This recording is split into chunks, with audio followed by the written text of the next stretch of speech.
good morning and welcome back to my channel. Today's video ay pupunta tayo sa Patar Beach sa Bolinao at doon tayo magte-tent. At bali 5 kami, time check 5 AM at dito kami mag-start sa bayan ng Malasiki.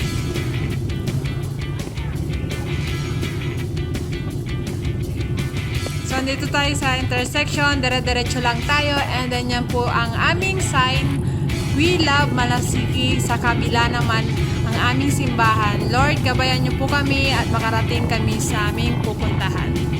Amen. And sa right side naman, yan po ang aming munisipyo, may Christmas light pa po. Dire-diretso lang kami papuntang Lingayen. So, okay, nandito na kami sa Lingayen. Time check, 6:20 ng umaga at maliwanag na. At ito ang first long ride namin na pupuntahan. At andito na tayo sa Dumalandan Bridge. Ang pinakang mahabang bridge sa Lingayen, Pangasinan. At sabi nila, pag dumaan ka daw dito ng gabi, ay may makikita ka na white lady na gumagala-gala. So, guys, huwag matakot. White lady lang yan. So, buti na lang, morning na kami dumaan. At super ganda ng view, ganda ng ilog, tsaka tanawin. Ang sarap mag-bike.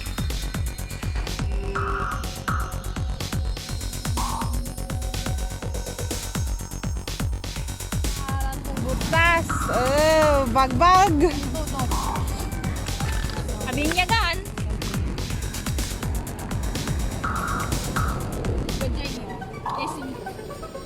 Bagbag! Baklas! Ay, Maria! Kumusta? Sote! Yeah, ganyan talaga.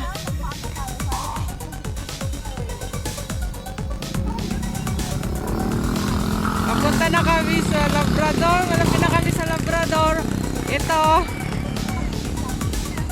Naplatan kami, nabutasan. Laking tornilyo. Yeah. Tapos may... Kabinyagan sa bike ng Maria. Yun, laki. Grabe. Baklas. Buti na lang may... Nga, remembrance mo. Busy? Ayun yung may-ari, oh. Kabinyagan. Next time, nandiyan ka mga wikay. Interior.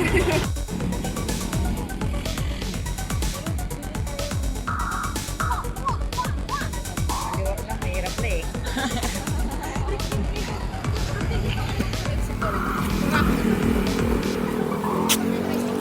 Tara!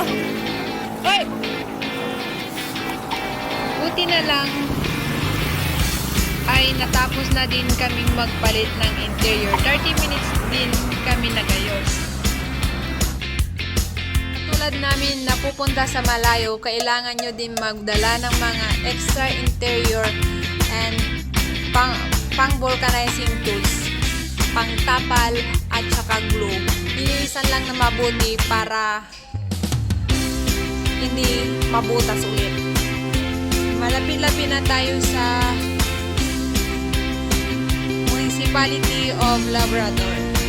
Time check 7:20 ng umaga. So maaraw-araw na. At kailangan na namin bilisan para doon na lang kami kakain sa Swal, sa bayan ng Swal. Tsaka dire-diretso na kami papuntang Alaminos City.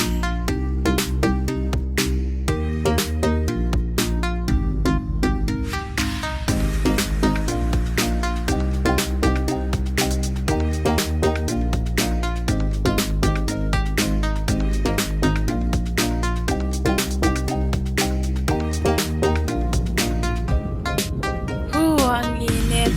Grabe. Dito na kami sa 100 Island dito sa Alaminos. Pumunta lang kami dito para lang magpa-picture. Pero talagang pakay namin papunta kami sa Bulinaw. So, papahinga muna kami dito and kakain ng lunch. Kasi gutom na kami. Tanghaling tapat. 12 noon.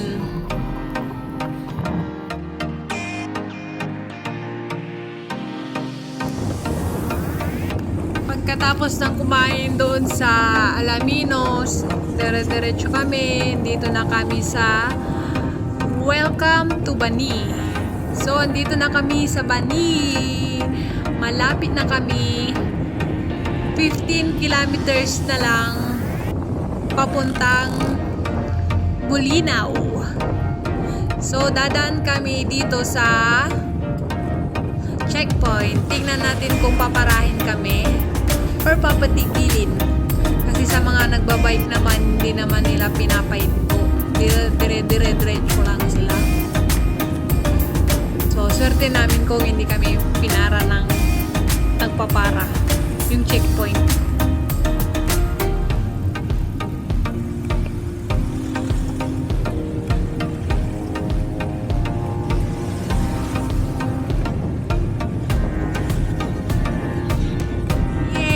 Hindi kami pinara nung police. So, continuous going to Bulinaw. Yes, finally, andito na kami sa Bulinaw. Time check, 3:20. At achievement namin na nakarating na rin kami sa wakas sa Atmo. So, hindi pa yan nagtatapos. Picture taking muna kami dito.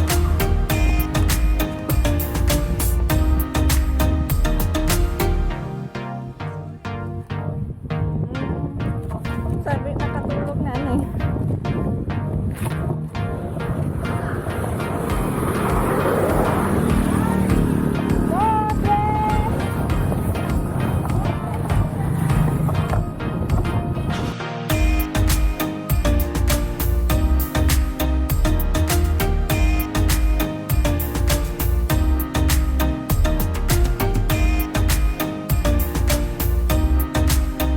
Okay, nandito na kami sa bayan ng Bulinaw. So, dito kami sa 7-Eleven. Pero hindi kami papasok sa 7-Eleven, kundi pupunta kami sa repelling station para makatipid. 25 pesos, 6 na bottle na malalagan niya. Kaysa bibili ka sa 7-Eleven ng water na maliit, parehas lang naman ng price niya. Pero, kulang naman. So, punta ka na lang sa repairing station. Madami pa. Yun. Dapat ganun tayo magtipid. At tignan nyo naman, ang ganda ng aming bag. Yung bag namin ay waterproof. Sako bag lang yan. Nabili lang namin yan ng 30 pesos sa bayan. Kailangan na namin bilisan kasi ang ulap makapal na at maya't maya ay bubuhos na ng malakas. So, hindi pa kami nakakarating sa pupuntahan namin kaya kailangan na namin bilisan.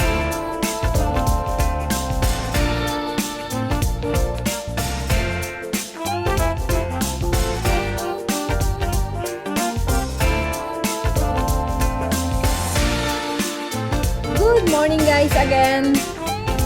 So, dito pa kami sa Bulinaw. Pauwi na. At kailangan ko na rin humabol sa aking mga kasama at iniwan na ako.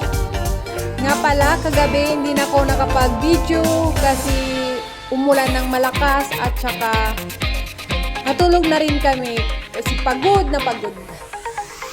So, ito kailangan humabol sa mga kasama. Type check, 6:15 ng umaga.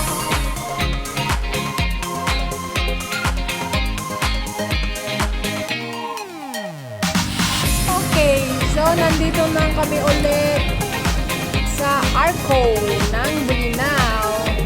Ito yung kasama namin, may isang lalaking lumalapit sa kanya. Ewan ko kung bakit. So, pakinggan natin.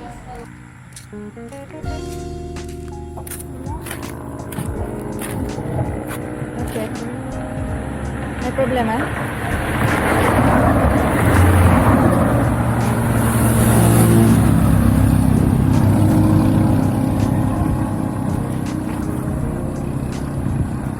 May dala po kayong tools? May dala po kayong tools? Meron po?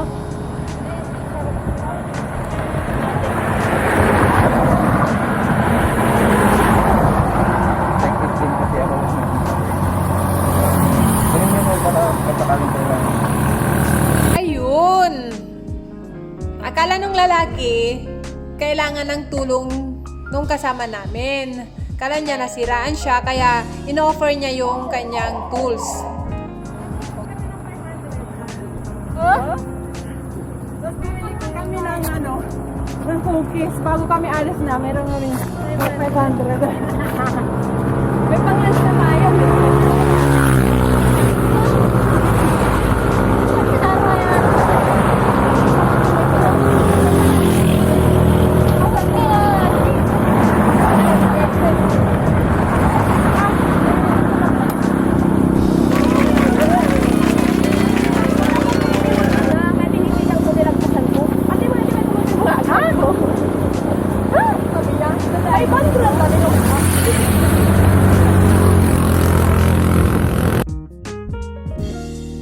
So, tinago na natin yung 500 na napulot natin at mag-aalmusal muna kami ng pinamili namin doon sa bake shop.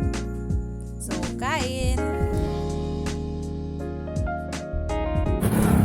Dito na sa Sual, ito ang magandang sulong na pinaghirapan namin kahapon na akyatin. Ito na yung pinakamasarap na sulong downhill ng Sual.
So, andito na kami sa bayan ng Sual. Pupunta kami sa favorite naming eatery sa Sual. So, lalunch muna kami. Ang oras na ay 1:10 ng hapon. So, pagod na kami. Kailangan na naming kumain.